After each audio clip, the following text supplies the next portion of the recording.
Hello, YouTube, and welcome to the second episode in the Land of the Lustrous reactions. Yeah, I'm excited to get into this one again. Just another absolutely huge thanks for all the support on the channel. I'm loving it. The Monogatari videos are popping off, and this one it's a bit of a slow burn, but I think Land of the Lustrous is getting there as well. I'm really enjoying the comments in both videos, so please keep them up. Speaking of which, I'm going to go through those comments now. I'll just bring them up. So the first comment here is from Parnik. Parnik is the person that suggested this show. I take all of my show suggestions from the comments, or have done so far. So please keep giving me suggestions and that kind of thing. I might start running polls or that kind of thing once we're done here, but I still don't know what I'm really going to do. It's just going to be whatever I do. Panik says, "Wow, that's a bit surprising. Was not expecting you to react to the series so soon. I'm glad you enjoyed the first episode." Yeah, it's great. I loved it. But yeah, you can be a Panik as well. You can come through and you can recommend me a show, and I can say if I like it or not. Sounds good to me. The next comment here is from 24 with a 2 and a 4. I like that name actually. Really loving your new channel. It's such a great thing to get reactions that take a deeper, more analytical approach, but it's unfortunately quite rare to see. Monogatari and Land of the Lustrous are both excellent choices for looking beyond just the surface level, so great job picking these out. I had help. But yeah, these two shows are hopefully showing off what I can bring to a reaction, which is a little bit more analytical, a little bit more film theory adjacent. I don't know. I'm still not qualified or anything. I'm kind of just spitballing. But anyway. But yeah, comments like this are really good to see. That's what I'm aiming for this channel. So, job well done. That's what I like to say. Regarding recommendations, you've done Fate Zero, Stay Night, and Unlimited Blade Work, so it'd be awesome to see the Heaven's Feel movie trilogy, which is a final part of the main series. Yeah, I'd be open to doing Heaven's Feel. I don't know how it would be on the channel. So I saw Fate a while ago, so I don't exactly remember everything. My understanding of Heaven's Feel is that it's kind of a different route than the one I'm used to in Stay Night. But yeah, I'd be open to it. It's not. It's just movie reactions are kind of. Anyway, you get what I mean. Reacting to currently airing shows commonly gives a big boost to new channels, so seeing Made in the Abyss Season 2 reaction would be fun since you watched Season 2. Season 1, I mean. Yeah, I'd need to watch Dawn of the Deep Soul, which is in between the two seasons, as they write there as well. So I haven't seen that. There's actually another comment further down from Nico Fukin again, who suggests Made in Abyss as well. I like Made in Abyss. I think it gets a lot better towards the end of the show, which does bode well for the future content, but also I didn't really like the start of the show at all. When they were. I won't go into it here, actually. I was going to air my grievances. But yeah, I'd be open to it. Especially, I think it's an interesting setting, much like Land of the Lustrous, where you don't really know what to expect from it next. It's very fantastical in that way, and I appreciate that. But yeah, I'd be open to it again, just about demand and that kind of thing, how many slots I can have open at one time, and all that sort of jazz. I think both Death Parade and Tatami Galaxy would work with your style of reactions. They're on the list. Looking forward to more content. Thank you very much. That was a lovely comment. I really enjoyed reading that one, actually. The next comment here is from Matthew B. As long as you keep watching super cool, unique shows that not many others react to, as well as have thoughtful commentary and analysis like you are, you have a consistent viewer in me. Thank you. All these comments are so nice. Thank you. I just like to second Tatami Galaxy Wreck. It's simply a phenomenal little story. Yeah, I keep hearing great things about Tatami Galaxy. It's definitely on the list. One that is most definitely on the list, in that it's probably the hot favorite to be the next one in this slot, is Review Starlight. Mostly because I really wanted to watch that show when it first came out, but I, for some reason, just didn't make time for it. It seems to have everything that I would like in a show, and I just haven't seen it. And there's demand for it, and this is beautiful. I can't wait to watch it. It's probably going to be next if I don't run some sort of poll and do something else. And yeah, it goes into a bunch of different context around Review Starlight and that kind of thing. And yeah, yep, it's probably next. Anyway, we'll get into why I think Review Starlight would be the perfect show for me when I actually watch it. But yeah, thanks for the recommendation, Matthew. We get a very interesting comment here from MKNell69. Oh, you were in for a ride here. One of the most interesting, intriguing, and unique series out there. The only bad thing about it is the anime only covers 1/3 of the manga, and plot and character development later in the manga is insane, in a good sense. Speaking of gender and pronouns, there's a holy war among the fan base about it, but honestly, it doesn't matter in this case. You can call them as you wish because the characters are not humans or animals, they are genderless rocks, and the author of the manga intentionally drew them kind of ambiguous, the lower part more feminine and the upper more masculine. In anime, they look a bit more girly, but still exclusively use masculine third person pronouns and masculine or more gender neutral first person pronouns. So all this gender thing is pretty vague, and it's and it's how it should be for minerals. And while original pronouns are mostly masculine, it's okay to call them whatever you like. I love this comment because I really want to respect the author's intentions for the pronouns of the characters in their work, if that makes any sense. So I think it's probably safest to go with what the anime is subbing them as, which is using the masculine pronouns, and continue to use those as we think. But as you say, they are technically rock people, so it's not too deep either. Again, I just really don't want to hurt anybody's feelings. I really want to respect their gender identities and that kind of thing. And finally, the comment from Niku Fukin that I talked about before. You read Kaguya-sama? Did you read One Punch Man by chance? My suggestion animes would be ReZero and Made in Abyss. They're both psychological horror anime with very good writing, but I'm sure you already watch it since it's popular. Sorry, but I don't watch the series, so can't follow up on the reaction. Thanks for the comment anyway. Yes, I read Kaguya-sama. It's over there. Kaguya-sama is amazing. I'm caught up to the manga. I'm caught up with the anime. It's incredible. It's lightning in a bottle that I don't think I'll ever see again. I haven't read One Punch Man, but I have seen both seasons. Obviously, season 1's better than season 2, but I don't think season 2 is as bad as some people say. With regards to the 2 shows you recommended, I talked about Made in Abyss earlier in the video, and ReZero. I'm sorry, ReZero fans. I really didn't like season 2 at all. I actually had pretty big problems with season 1. I think the show would be a lot better if they didn't play it so seriously. But that's what people like about it, and we're allowed to disagree.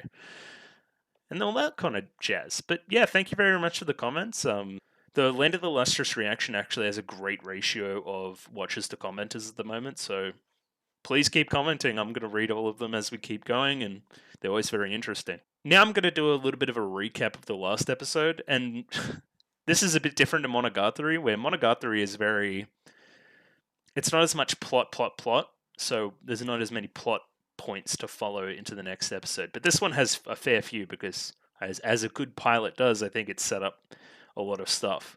So I'm going to go through it here. So we meet the main characters. I'm guessing they're the main characters. They're both in the opening. That being Foss and Cinnabar. There are 28 gem boys living under the rule of Master Adamant. I'm imagining he's the ruler. He seems like he's in charge at any rate. And they're constantly attacked by Lunarians looking to steal their precious metals, their gem-like qualities from them. Everybody has a job. Foss's job is the encyclopedia person, chronicler person guy. Doesn't like his job and wants to fight instead. Wants to fight off the Lunarians, much like, what was it, Morgo, I think was one of the characters' names. Foss knows that Cinnabar is out and about and wonders if he knows stuff about the encyclopedia to help him get it done quicker. Cinnabar is an outcast due to his poison. Though extremely powerful, he is also very weak. If we're talking about it on a scale, Cinnabar was a 2, Foss was a 3.5, and I think Morga was a 7, which seems around the average for the other boys. Foss then goes looking for Cinnabar and promptly gets attacked by the Lunarians. Cinnabar then fights off the Lunarians, but laments the fact that the Lunarians showed up for Foss, and Cinnabar wishes that he was taken away by the Lunarians instead, mostly because he doesn't like his job with the rest of the cast at the moment.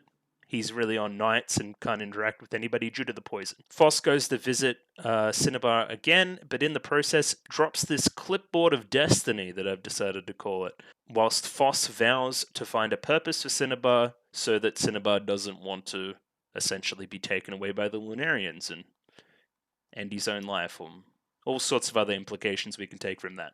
So yeah, that was a bit of a lengthy recap, but some predictions for this episode. I think we're going to meet more characters. I mean, there's 28 designs. There was a wide shot in the last episode, which I think showcased a lot of them.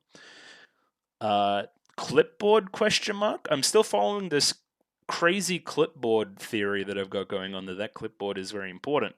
I think Cinnabar is going to start to accept Foss a little bit more. Foss is going to start to try to forge a better connection there, and they're going to find some common ground or something to that effect. And my final prediction, I don't know if the Lunarians are going to attack again per se, but I think we're going to learn more about them in some ways. Awesome. Well, let's get into the reaction, shall we? Cool, and we're back. Yeah, I've got the episode up here. What's the time code on this bad boy? 24 minutes and 2 seconds. I'll put in the timer down the bottom in post and should be all sweet. And awesome, let's get into it. I really don't know what to expect, and this first screen is actually a bit weird, but anyway. Hopefully I've got the sub track right as well this time, the sub and the audio track. But anyway, I digress. Alright, let's get a countdown on. It's a 3, 2, 1, go. Okay. Bit of lore? Okay. So it is Earth.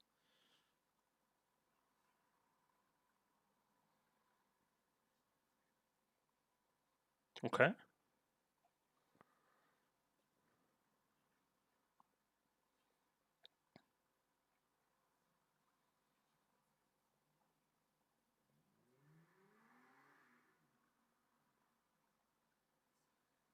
Okay.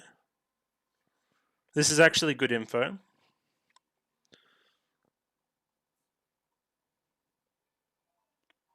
Is that going to be on every episode, like a Fullmetal Alchemist thing? Maybe. And this is the opening. Dude, the CG is actually so good.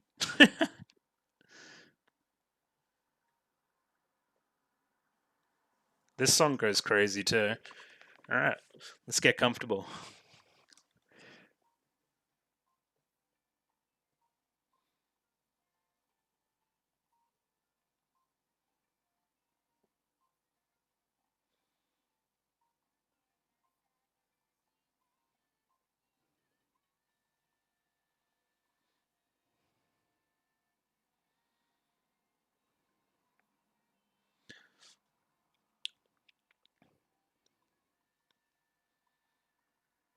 Yeah, this song's awesome. This is a really great opening. I love how it's kind of slow, but it really suits the song, I think.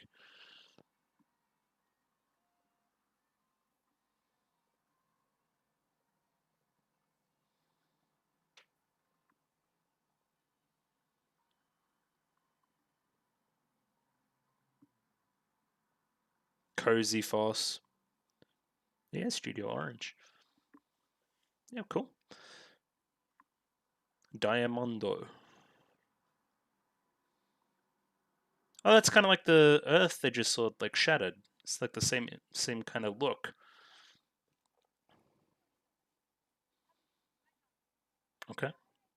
Like 6 new characters.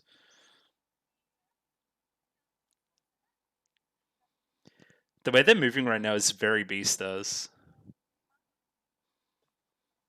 I watched a little bit more Beastars in the break between the weeks, and yeah, it looks similar. That's very funny. He's meditating or something.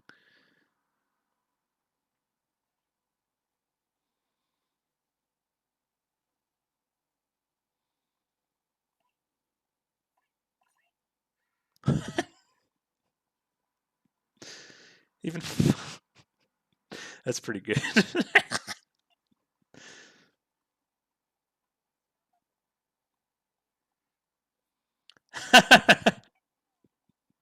uh, poor Foss.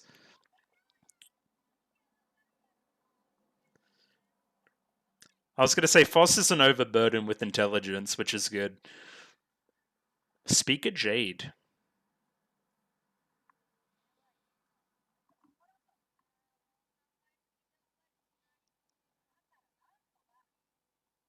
That's Cinnabar.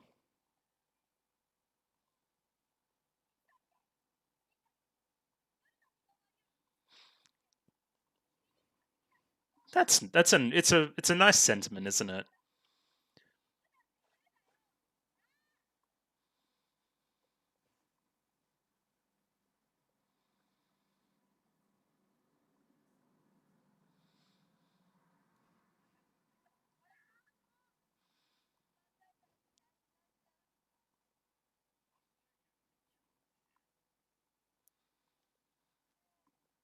He's awake.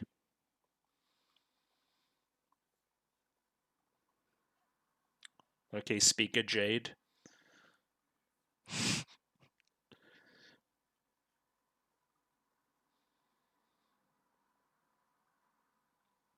Maybe he isn't that bad of a guy. Maybe I judged him too quickly last episode.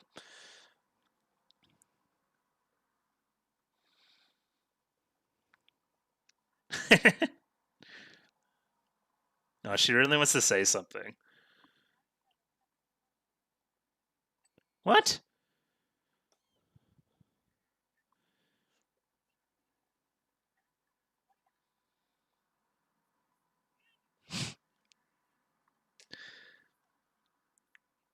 Oh yeah, so it's like an infinite time span as well.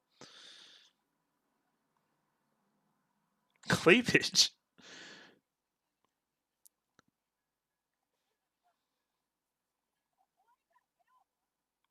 Kind of just funny boned old Jade here.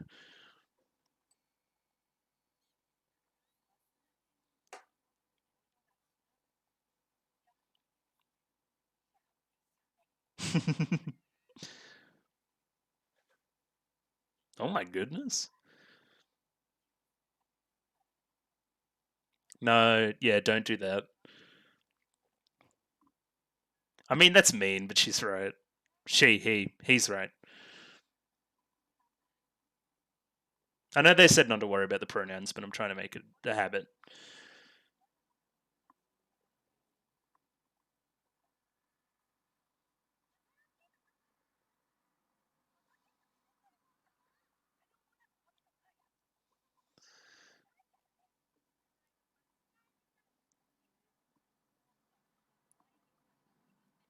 Second most durable.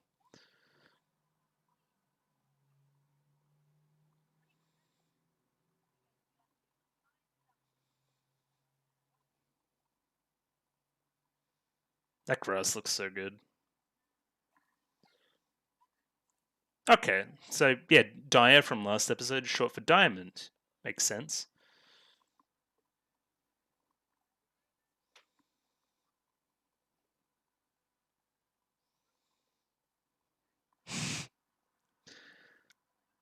Okay, I thought Dia was a very different character.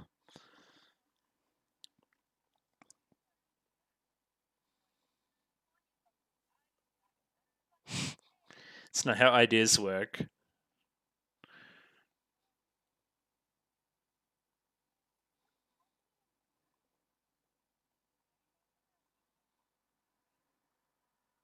mean, that's actually a pretty good idea.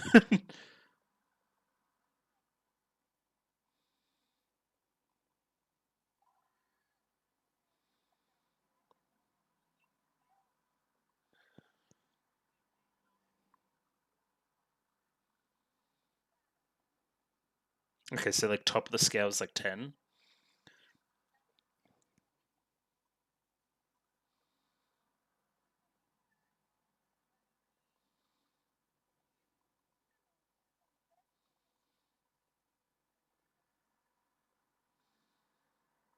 Like what?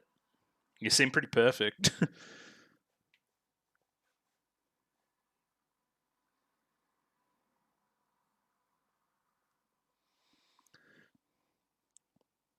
Yeah, so that's 2D.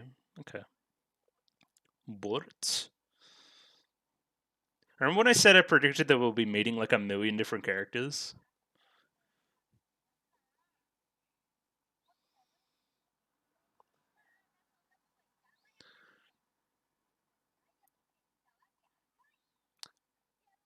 So they're both diamonds? So you can both be the same kind of metal, precious metal?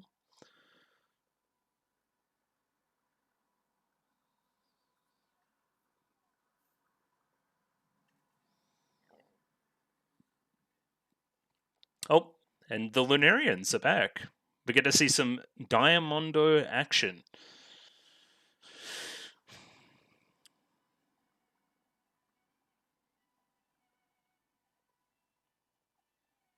The music's really nice.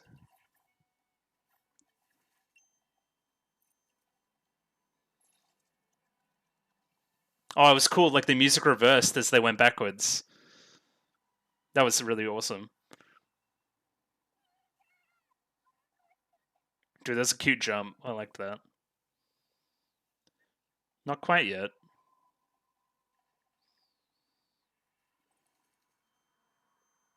Oh,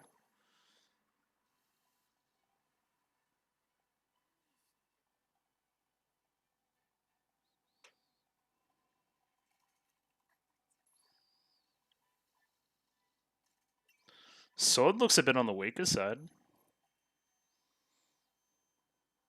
It's gonna shatter.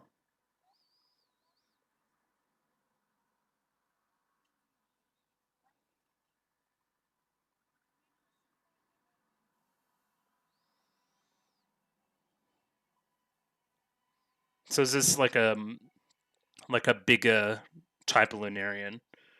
Okay.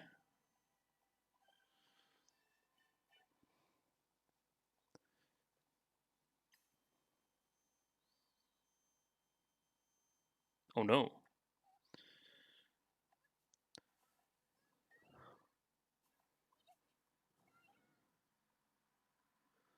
Oh, that was a really great frame.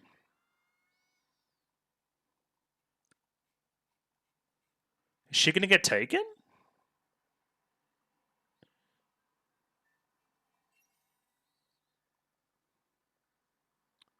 Damn. So Dia like sacrificed herself essentially, right? Is that what I'm getting from this scene?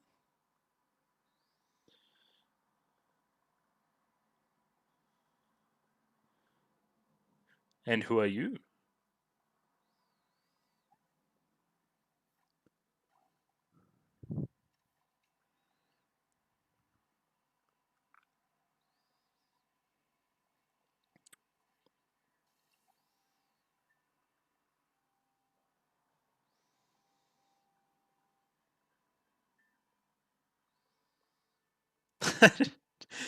Dia seems a little bit dopey. Just a little bit. She means well. But who are you?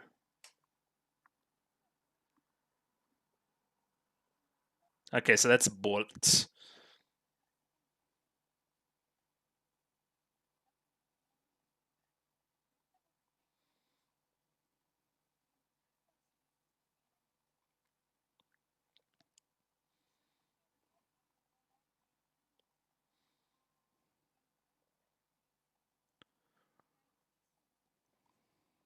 Monocrystal.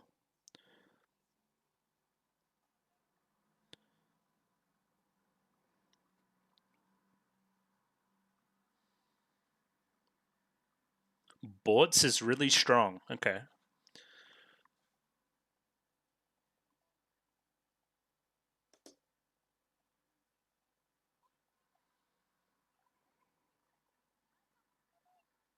I mean, he's right there.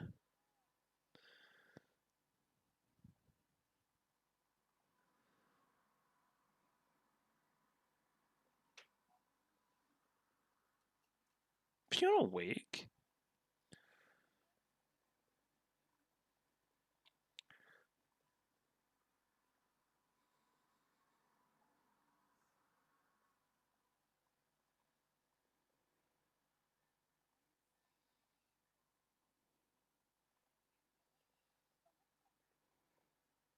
Understandable, I think.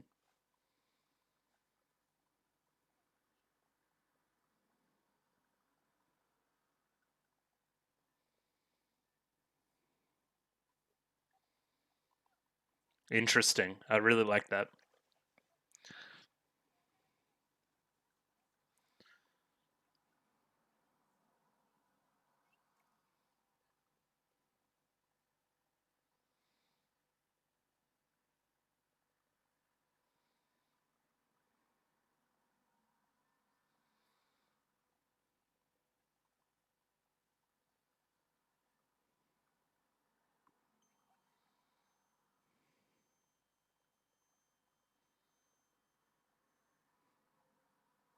Fake hand.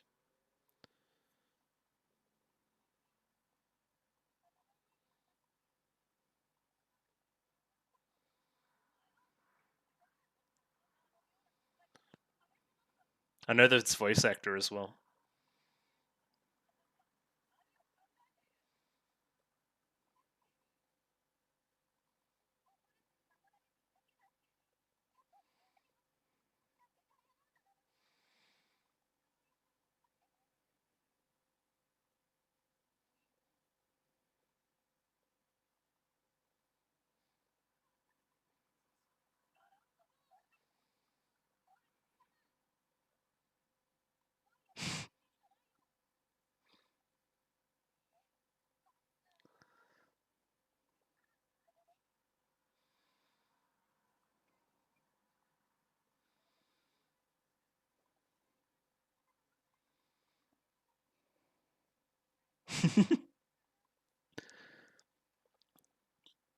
Oh. Oh, so you're the problem.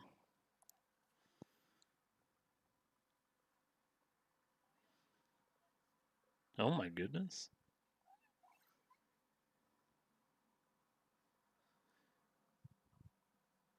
Why'd you stop?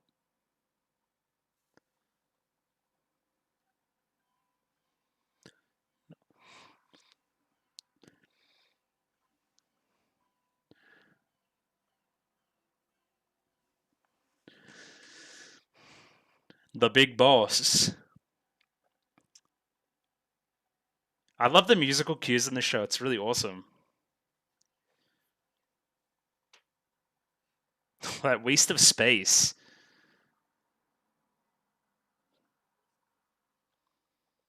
Somebody stolen that was extremely shiny.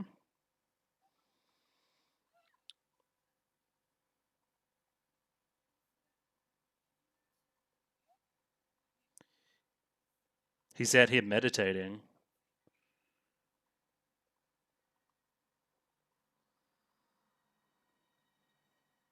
Oh, look at the texture on that thing. That was awesome.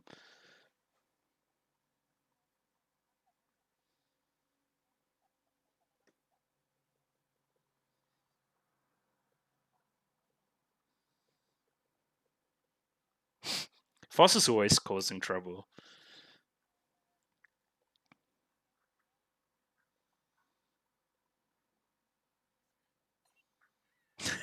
You can't do anything. I like the color scheme on this other character as well. Is that a shell? Yeah.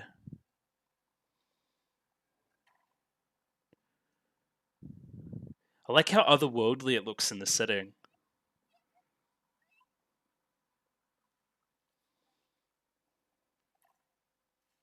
Go Borths. I don't know.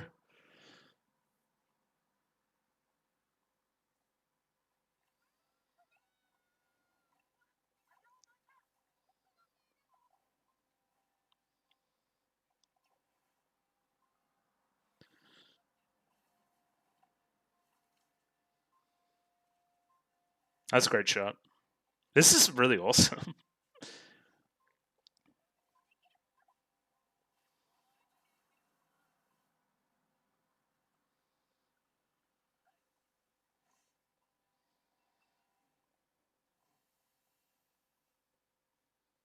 Is that it?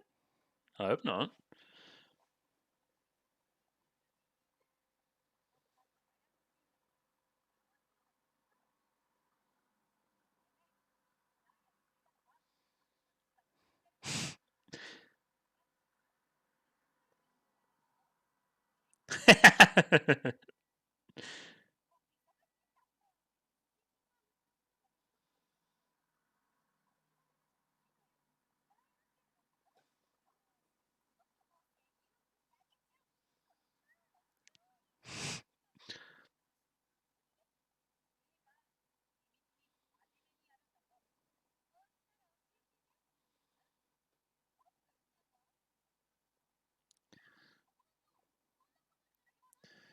Ooh. Wait, did it move? Ayo, what's in there though?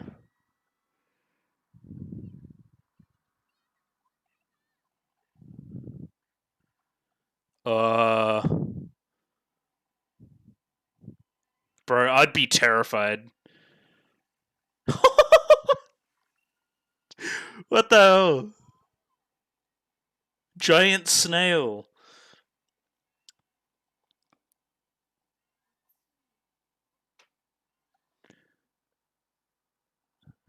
Foss just got eaten by a giant snail. Put that. Wasn't on my bingo card. It's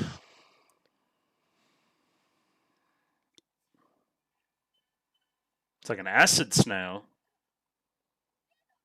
Whoa.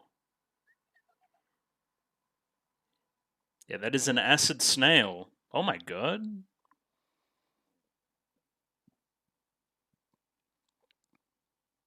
Somebody save Foss, please.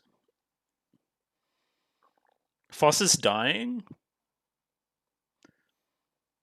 How does that work if you dissolve? Because I know you can cut off bits and then put them back together, but... Couple of diamonds trying to help. You know what would break through? Maybe some poison. Just saying.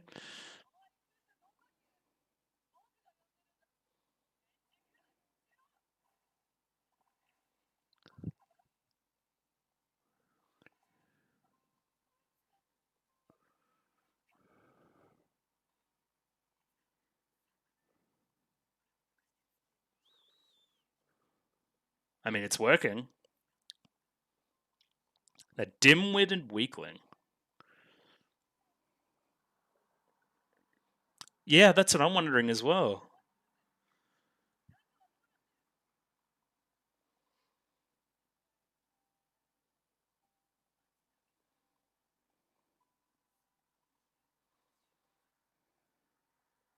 Damn. Now I'm just an eyeball.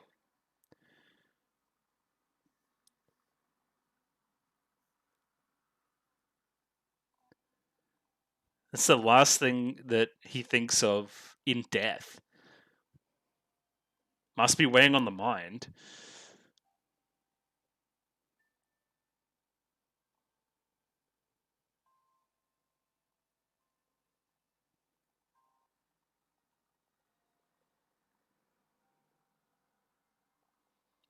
What is this?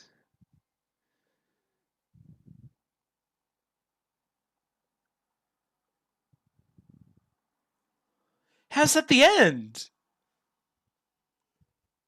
I became. I disintegrated? Like, what the hell?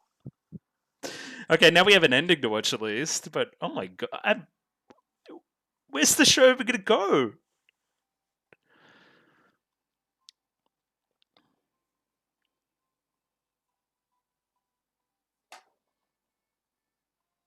What the hell? Again, if I had my bingo card, that certainly wouldn't be on it.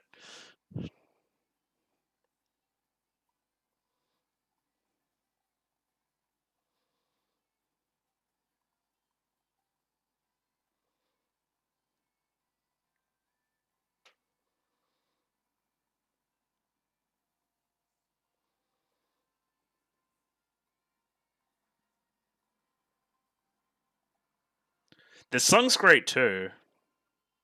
Just a lot of tempo changes in the music in this show. Like interesting musical constructions. Not that I'm a music critic at all, but sound really awesome. Not what you expect. You normally hear, you slice of J-pop or whatever, but something different. It's good. The art style of this ED is awesome too. Oh, next time on. Cannot see next time on. Yeah, that was really good. I can't say I saw it coming though, like at all. But yeah, let's get into the analysis, I guess. Okay. How am I going to recap this one? So the episode starts with, I guess it's like a meeting between all of the characters, essentially.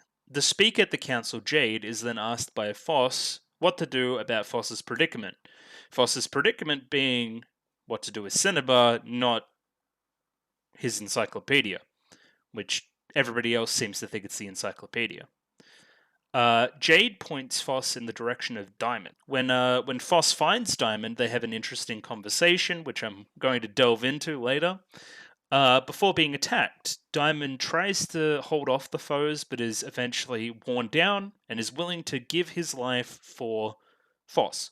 Diamond, or Dia, is then saved by Bortz, I think his name is. Bortz then scolds Dia for even attempting to do something like this, saying that Dia is essentially an imperfect diamond, where Bortz is more perfect. I don't know the exact chemistry of the construction of the two, but either way. Bortz then attacks Foss. Bortz is distracted by some Lunarians overhead that are going towards, I guess it's like their home base, where Master Adamant is sleeping. So he can't respond. He can't get rid of them. This is where it gets weird. A shell essentially falls out of the Lunarian's kind of cloud thing, and that shell has a giant snail in it, and that snail swallows Foss and disintegrates Foss to the point where it doesn't look like he's going to get out of this. That's that's a direction to take it, I guess. I didn't see it coming. But yeah, where do we go from here? All right, let's dive in a little bit deeper. I'll get the episode up. Back to 0 seconds. So first we get this kind of intro part, right? It reminds me a lot of shows do this. Fullmetal Alchemist off the top of my head, but a couple others where they have like a little bit of it's a bit of lore, a bit of context for the series before each episode. I guess this aired on TV. Am I incorrect in assuming that? So somebody could stumble upon episode 5 and just not know what they're watching and need a little bit of context. I think that's the purpose of this kind of device. But it gives us some interesting lore that I'm just going to have a little read through here.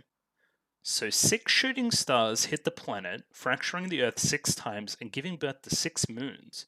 Does this mean it's essentially like an alternate reality? An alternate Earth where evolution happened differently? There's also this shape here, which is shared by the island that they all live on, which is interesting. And we saw a number of moons in the very first shot of the show, or in the very first scene, where Cinnabar is looking up at the moons. Interesting. But then they're saying nearly all life fled to the sea, and then kind of evolution started over again with these different gem boys, or as we're calling them, this gem race. So the shooting stars essentially like destroyed the world, and this is the new race of life that learned to thrive in this new world. I don't know how relevant any of this is going to be going forward, but it could give some explanation to the Lunarians considering there's 6 moons. Yeah, and it kind of goes off that intro into the opening. I really like that. That's a great touch. And the opening's great. I talked about it during the reaction portion. Not really much more to go over here. Let me just have a little skim through. Just, yes, some great CG. I love how, I mentioned I love how slow it is. It really kind of fits the music. So I really can't speak about music very well because I don't know much about it, but the melody is very slow, but it's got some fast percussion in the background. It definitely, it creates, it's tense, but it's both tense and calm. It's a very weird mix. Yeah, I wish I could speak on it better, but the words escape me at this time.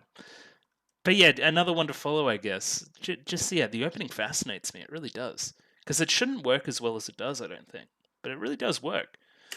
In particular, I really love this shot of Cinnabar here. just gorgeous. Like, very Studio Orange, very Beastars. So much emotion conveyed through the CGI. It's just very well done. Yeah, so as I was speaking about before, he is kind of that shape that the Earth turned into is now this island. Is this like the impact of one of the stars like ages ago? I guess I shouldn't really be looking into the lore too much because I think that's a little far reaching for where we are in the story right now. Speaking of the story, here we are. We're here in this kind of council, per se. Let me get another look at the characters kind of in this council. Yeah, nobody really recognized yet. Just, yeah, four other character designs to look out for, I guess. There's a lot of characters in the show. Some of these characters have like the kind of the thigh highs on as well, which I wonder what the decision there is. This character in the yellow in particular looks to be wearing both long gloves and thigh high stockings. Is it just a character design quirk, or is there something to do with their particular circumstance as to why they're wearing it? I like how Jade comes into the frame here. It's actually pretty good comedy, which I don't think I'm giving the show enough props for its comedic chops, because it is having me giggle and smile a fair chunk of its view time. Mostly that's just Foss being a little bit of a doofus, but it's funny still, very much so. This is also, say it's good comedy, but it's also good setup for later. So it creates tension where we know Adamant isn't going to wake up to danger. So when there is danger, it's like, shit, what are we going to do? Just because of this one seemingly superfluous scene was put in the beginning of the episode. But it kind of stays in your mind. It's good writing, I think. I wonder why Foss is hesitant to admit that he's trying to help Cinnabar. It's an interesting one. I guess Cinnabar is an outcast in everyone's eyes, and he's just going to get the same answer from everybody, which is why even bother. But it's, yeah, another one to follow. I just really don't understand that at this time. I guess we'll get a little more context into the history of the rest of the team and Cinnabar at a different episode, I think. This is a show rife for a flashback episode, absolutely. Yeah, definitely a bit of an airhead. Off for a nap, master. It's meditating. It's very different. It's a interesting bit of spiritualism in this world as well. Yeah, it is a little bit curious how we have a hard scientific focus, but a lot of everybody else are in religious garb or something to that effect. Where Master Adamant looks like a monk essentially, but it's more of a sci-fi setting. It's an interesting mix. Wonder what they're going for there. Is it some deliberate contrast that I need to think about? Because Adamant does seem out of place. Maybe I got the wrong impression from Adamant and was trying to be a little bit too prediction heavy last episode, because he doesn't seem like that bad of a guy, right? Seemingly cares about all the characters, all the gems. But I thought he was a little bit more cold and calculating than he actually seems. I can't really get a grasp on him at this point. It's a good little bit of character animation. That's good stuff. Just like kind of the wiggling and then the eyes as well. You know, it doesn't need 2 lines of dialogue to explain that she's nervous and indecisive about the whole affair. You can just do it through a little bit of animation. It's good. It's good filmmaking. Another good bit of framing here. Just, yeah, it's cute. It's endearing. It's lots of different words for it. I like Foss, and I'm wondering how they've done that in essentially 40 minutes of screen time. I like him a lot. Not so sure about the Quack, though. The Quack seems, well, a little bit insane. It's like, no, I'm not going to hit you with the hammer. I know that you're just going to fall apart and die. Oh, this is actually a great piece of writing as well, because this little scene runs directly into the suggestion of Dyer, which then brings us on to the next portion of the episode. That's awesome. That's good sequencing, I think. where the dialogue has flowed naturally. So when you start the scene, you're at a point where, okay, I know that we need to direct the scene towards Foss going to see Dyer. How are we going to do that? So, okay, we're going to have the Doctor come along and in a comedic and natural way, suggest the theme of hardness, Dyer. There you go. Now we can move on with the scene. It's natural. It's good. Doesn't feel forced. And Dyer is coming up with a new way to fight. I'm guessing that's with the sword and the reflecting of the arrows from the Lunarians is her secret technique. But obviously, she's not to the point where she's mastered it and almost loses her life as a result. Now, I'm going to fully admit I got this character completely wrong last episode. And that's the second in this episode already, characters that I've gotten wrong. Dyer seems really nice. Like, really, really nice. I thought that she would be kind of like the above it all pure one that's looking down on everybody else who doesn't have the sheen or the lustrousness that she does. Kind of like some characters in Beastars do, where it's all very class based and that kind of thing. But yeah, no, she seems really nice. I think her role in the narrative is a little bit more of a direct contrast to Foss, which we'll go into a little bit later. But yeah, some interesting setups here. But seemingly everybody in this little community looks up to Dyer, as we see right now, because Jade suggested going to Dyer already, and Foss is just in awe of him, really. So now I thought this was pretty good advice, but they kind of brushed this off. You could try doing things you don't naturally do or don't normally do. Yeah, I think that's actually a good piece of general advice when you get stuck in anything. Just kind of switch it up. If you get into a bit of a rut, do something else. Try something else. Give something else a try. Variety's the spice of life and all that kind of stuff. Look, she's really nice. I had no clue. So yeah, I missed this piece of dialogue in the reaction. So they're both out on patrol. Bortz has gone off ahead somewhere and kind of left. So Bortz definitely interprets Dyer's current state as weak. You stay here, I'm going to go sort everything. I'll be back soon. Blah, blah, blah, blah, blah. Now, I think this is a little bit of a... This is more out of love than anything else, out of protection, in Bortz's case. I think Bortz maybe not has feelings for Dyer, but definitely feels very strongly about him.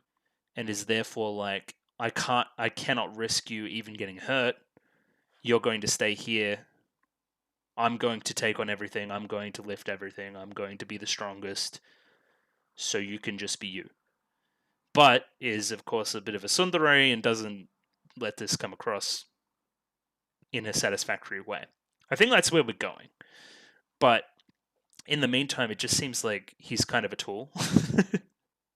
So Dyer rushes in. This is a great chance to show off my new technique, practice my new technique, and demonstrate that I'm not as weak as Bortz thought I was.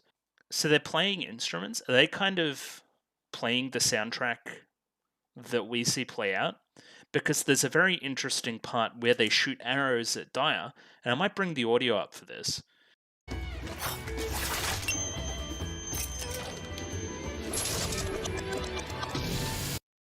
See how the arrows were reflected and the sound was reversed? So is the music that's playing in the background an extended kind of piece meant to represent the Lunarians as a whole?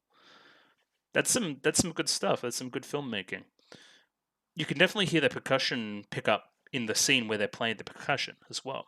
I wonder if they'll keep this up for all the Lunarians and this different kind of soundtrack use for their current state. Because there's another example. Let me see if I can find it quickly. In this part of the episode,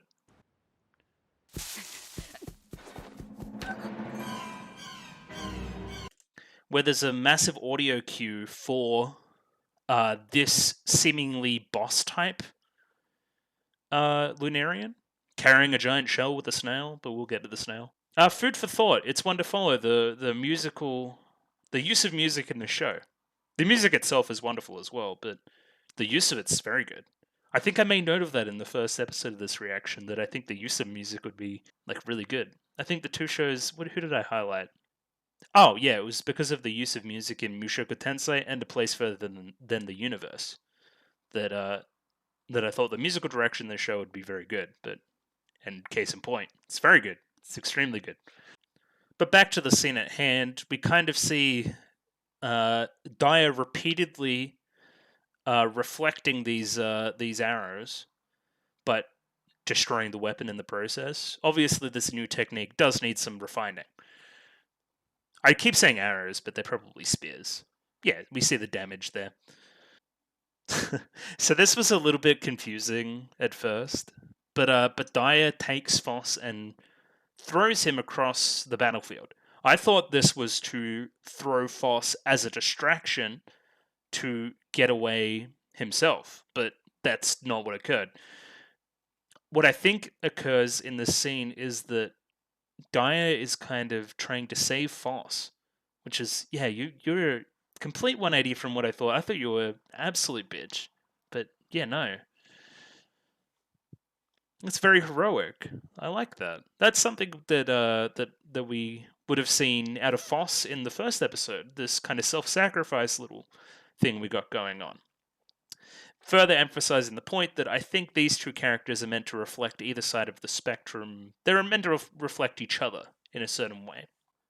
One being with one of the highest hardness numbers, which is a 10 for Daya, and one being one of the lowest, which is a 3.5 for Foss. Highlighting this great use of color in this shot, I think it's wonderful. Like that could be almost the poster for the show.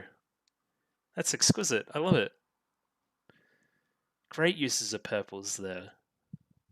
Purples, pinks, but you still get the gloss of his hair as well. I love it. It's very good. But again, we see this self-sacrifice thing, right? We see Foss. His first instinct is to run in and save Daya from trouble. In the same way that Daya's first instinct was, shit, I gotta save Foss. This face here could be interpreted, I think, two ways. I think this could be like a, oh my god, I actually love and appreciate you so much for what you do. Thank you for saving my life, essentially. Or it could be, damn, my own weakness was shown to me again. My own self-worth reflected back, you know? You know what I mean? Where my insignificance, my inferiority has just been shown to me once again by boards. It's both thankful and a little bit pensive, I think. It's a great face. And again, I highlighted it last episode, but for the faces to be this good in a mostly CG show is worth a lot of praise. Because faces are normally where the CGI shows struggle, conveying emotion, that kind of stuff. But we're conveying a very complicated emotion here with basically one shot and one CGI face. So yeah, Bort seems absolutely OP. Like he decimates this Lunarian colony, this Lunarian battalion in basically seconds. Something that Daya was struggling to do with all of her might, with her secret technique, with everything else. So I don't quite know the chemistry of everything or the geology or any of that stuff, but I don't know if this is like a real thing. So Daya is a monocrystal and Bortz is made up of a synthesis of microcrystals. So they're literally built different. Like he's genetically superior to Daya. So Daya wants to change to be more like Bortz, wants to be stronger. But a weak diamond is no diamond at all. Just really, really down on himself at the moment, Daya is. Just very low self-esteem at the moment. But still clearly cares for Bortz, I think. This is good. This is good stuff. And here we get the direct reflection of kind of what I'm talking about. So, if Foss is a reflection of Dia, or Dia is a reflection of Foss, then Cinnabar is a reflection of Bortz. If think about it, right? Foss is one of the weakest. Only weaker person or gem is Cinnabar. It's very interesting that this connection between these two characters has only been created through a couple of scenes together. But Foss clearly feels strongly towards Cinnabar from this short time. Even from a character perspective, Foss and Dia are mild mannered and a little bit nicer, a little bit airheady, kind of. Where Bortz and Cinnabar, they're a little bit more of your loner type. You're kind of a bit more abrasive. They're counterparts to each other, I think. But we still get this line here: can't live with them or without them. Do you have somebody like that, Foss? Yes, I do.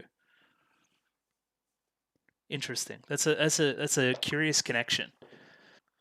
Another two great faces here. One out of Bortz, so stern, but clearly like concern. It's like a mother to a child. Like, I'm not mad, I'm disappointed kind of vibes out of this one. Where I can't believe you would even do something like this and throw your life away, but it's out of a place of love, I think. And then the shock, like, you grabbed my arm this hard, you're taking this so seriously. What are you doing, Bortz? Like all these other things, right? But also a reaction to Bortz's reaction, which is, you're making this face for me? Maybe I'm reading a little bit too much into it, but again, like a lot out of a little, which we're getting a lot here. It's good. It's good stuff.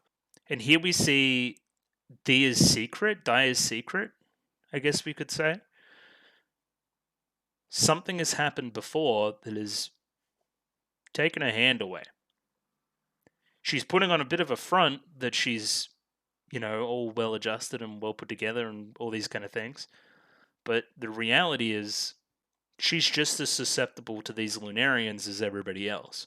There is reason for why Bortz would be concerned about Dia. Something has happened previously. I can't believe you would even attempt this knowing something's happened in the past. Dia's very different around Bortz. Exudes confidence around Foss, and I'm guessing the others, but Bortz just sends her to Nervous Town. The relationship created here between two characters very quickly is very good. It's good stuff out of Land of the Lustrous, I feel. Think you might be able to help me, Bortz? No, I'm gonna end you, boy. Bortz is about to beat us. I'll crush your worries right now. Before, as we saw earlier, gets distracted by the incoming threat of the Lunarians. Again, this seems kind of like a boss type enemy. Kind of like kind of video gamey in its appearance here. Yeah, but then it comes back. It's like, oh shit, Master Adaman is meditating. He's not going to be able to respond to this. And then Bortz and Dia fly into action and try to help the case. It's another great use of CG. The texture on this shell is very otherworldly. Doesn't look like any of the textures of any of the marble here or the grass outside or anything else. It stands out. It's not like anything else. I think that's purposeful. So here we see Bortz springing into action before Dia first saves Foss, but then does the same thing and springs into action as well. Yeah, there's some great shots here of just Dia kind of in awe of what Bortz is doing to this Lunarian. Like, I have no chance. I am completely inferior here. You were a level above me. And Bortz just keeps saying, like, you didn't have to do anything. I've got this. What you can do is nothing. Another great shot here. Just good construction again. Straight line down the middle of the three most prominent figures in the scene. And Bortz taking control. It's a bit of a goofy split, but but we'll take it. Yeah, just great symmetry and stuff like that. Well constructed, visually pleasant, and conveys emotion. Then they're trying to tell Master Scholar Foss to investigate this strange thing that's landed in our laps here, and Foss is like, I don't want to do that. That wasn't my problem at all to begin with. I'm busy over here dealing with my actual problems with Cinnabar. Because yeah, it's a problem. All right, let me take a little look at this. Yeah, this is a. It's kind of same but different CGI wise. This snail creature. Um, but for story purposes, it's made of some kind of acid or heating element and is extremely corrosive to the gems. And Foss promptly gets eaten, essentially. And here we see its corrosive properties. It broke the knife. It breaks Bortz's sword later. Like, what is this thing? Where'd it come from? I think one of the characters posit, is it a weapon from the Lunarians? Which is certainly a possibility, but I don't think that... It seemed like it just fell. It didn't seem like it was dropped. But maybe I'm reaching there. At any rate, it's... Well, we'll skip ahead a little bit. It disintegrates Foss. Like, Foss is, like, dead. And the characters think, they're like, does this mean that Foss is gone for good if you disintegrate like this? I know if you get a part of you chopped off, that we can reattach that and you're relatively fine, minus the memories you might have lost in the process. But with this, with disintegrating, one, can you even come back from it? And two, what is this going to do for the memories? You can kind of see in these scenes where Foss is like, kind of... Yeah, see, it's somebody save me. There's a gap there, right? Like, the thought process is breaking down a little bit, along with the rest of the body. And again, I wonder where we go here. Obviously, Foss isn't dead, I don't think. That'd be very random. It's going to come back in some way, but what's the result of all this? There's also one more telling scene that I'll bring up before we finish up here. Well, one, yeah, the shell is so strong that Bort's can't even break it, and yeah, you've got no chance of even getting out of this situation. But yeah, here we see the last thought, maybe, of Foss is of Cinnabar. So clearly, in this, I don't know if they have history, but in this little meeting, they've had, well, at least Cinnabar's had quite the impression on Foss. I guess that's kind of what Foss was thinking about all day. Like, how can I help Cinnabar? So maybe it's only natural that that thought process would come back. But yeah, I was waiting. This is another. I don't know if it's a good piece of writing on me just being a dumbass, but I was very much waiting for, okay, Cinnabar's going to run in and save Foss, right? Just as Foss is about to die here. It still might happen. They could be faking this out. But I would think, oh yeah, the poison could get through the shell, and then we could get in and save Foss. But no dice so far. It would also ask the question, like, how did Cinnabar even know this was happening? But again, I don't know. And this is a very, very interesting last shots. Like, what is this meant to... So this is, like, clearly organic something that's, like, pulsating. It's like I'm peeping the horror out here. And then just fade to black and into the ending. Like, what the hell? Again, yeah, not on the bingo card. You could give me a million guesses. I would have never guessed that happens. And then, yeah, I don't exactly know what you would call the art style of this ED, but it's very pretty. It's almost traditional Japanese. A lot of smooth lines, black and whites and reds. Yeah, grayscale, minimalist, kind of very smooth lines, and clearly putting focus on both Foss and Cinnabar again. And yeah, that's the end. So what did I make of all that? Well, I really don't know where we're going next, which is both exciting and kind of terrifying. Like, because no, I've seen a lot of media. I know where things normally go in this case, but it could go anywhere. It really could, and that's exciting. So yeah, kind of following from here, the mirroring of Dyer and Foss, and if we extrapolate that, the mirroring of Bortz and Cinnabar. Those are a couple things to follow in the future. Just what are the Lunarians, and why do they have this snail? Is Foss dead? How does Cinnabar react to this situation? How does Master Adamant react to this situation? These are some things to follow next time, I feel. But at any rate, thank you very much for watching again. I'll try to make a double episode next week, time permitting, I think, just as kind of a thank you again. But yeah, if you liked the video, like the video. Subscribe if you liked the video and want to see more. And please comment below what you thought, recommendations for new shows, or just anything you want to say, really. I'll read it. Yeah, but again, thank you very much for watching, and I'll see you next time, and all that kind of jazz, yeah? Thank you very much. See ya.